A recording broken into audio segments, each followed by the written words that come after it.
Good morning, everyone. It is Thursday, November 13th. Here's what's happening. Breaking overnight, the government shutdown is over. President Trump signed the funding measure that was just passed by the House last night. The measure finally made it out of the Senate on Monday after a handful of Democrats joined Republicans to pass the spending bill, which extends funding until January 30th. Democrats refused to pass the legislation for over 40 days, saying it must contain provisions that extend the COVID-era Obamacare subsidies, which are set to expire soon. The Senate Democrats who eventually signed on to the bill were given a promise from Senate Majority Leader John Thune that the extension of the benefits would go up for a vote. Taking a look now at the bishops' meeting in Baltimore, Bishop Kevin Rhodes of Fort Wayne, South Bend, has been elected as secretary of the conference. Rhodes, known for his work on religious liberty, succeeds Archbishop Paul Coakley, who is elected president. Archbishop Alexander Sample of Portland will lead the Religious Liberty Committee. Other new chair-elects include Archbishop Boris Gudziak for International Justice and Peace, Archbishop Jeffrey Graub for Canonical Affairs, Bishop Peter Smith for Ecumenical Affairs, Bishop William Wack for Evangelization, and Bishop-elect Mark O'Connell for Child Protection.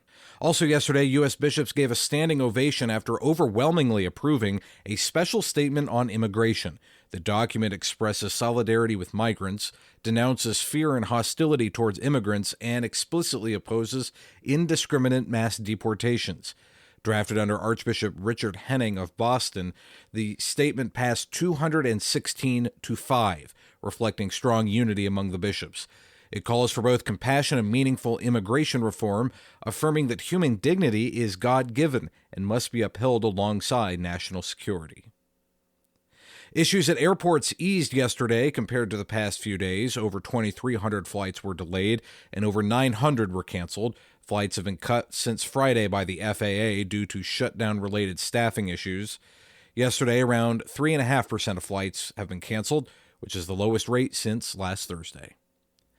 And the Vatican's Dicastery for the Doctrine of the Faith has ruled that the reported apparitions of Jesus in Dozul, France, are not of supernatural origin.